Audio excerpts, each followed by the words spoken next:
A rare Monday doubleheader in the NBL. Before you get into the games, hit subscribe so we know that you're liking the content we're throwing out. Now, Melbourne travelled to New Zealand to take on the Breakers in the first game of Monday. I'm taking the Breakers to cover in this one. It's a big line, 9.5 points. I think New Zealand, since they've lost PJC, have been a better team scoring. Weird. They have improved their scoring rate and they look much more cohesive sharing the ball around. Melbourne are still struggling on the defensive end, had a bit of an uptick against Sydney in their most recent game, the win, but they're not showing enough to prove to me that they're going to be able to keep New Zealand further away than this 9.5 points.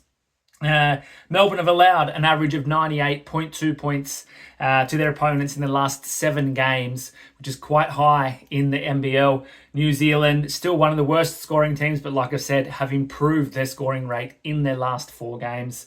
And the Breakers, in fact, actually 2-2 against the spread in their last 4. They were 1-9 in the 10 before that. So get behind New Zealand. You got to be Matt Mooney, Taco Fall, maybe Karim Lopez is a sneaky kind of overs here. Keep an eye on the numbers there. In the second game, it is Adelaide and the Illawarra Hawks. Now, Adelaide have won both games against Illawarra earlier this season, and they could be the only team that could sweep the Hawks, the league-leading Hawks.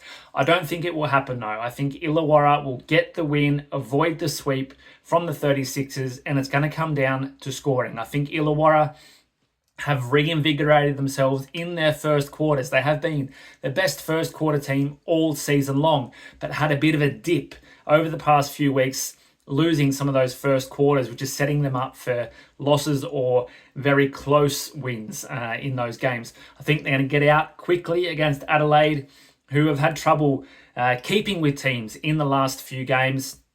And as well, their bench still not contributing enough. We saw in the most recent game, the overtime loss that Adelaide had. It was once again the starting 5, and they were very fatigued towards the end of the game. The bench not helping out enough, or not having the opportunity to help out enough. So we have to take Illawarra in this one. Adelaide, the worst ranked defense, 97.1 points per game to their opponents. Illawarra lead with 101.3 points per game, the best scoring average in the league. And the 36ers also give up the 3rd most first quarter points. Illawarra are leading the scoring there. They're the top picks for the 2 games on Monday. Check out the article for all the deep analysis of both games. Let us know what you think in the comments and have a great NBL Monday.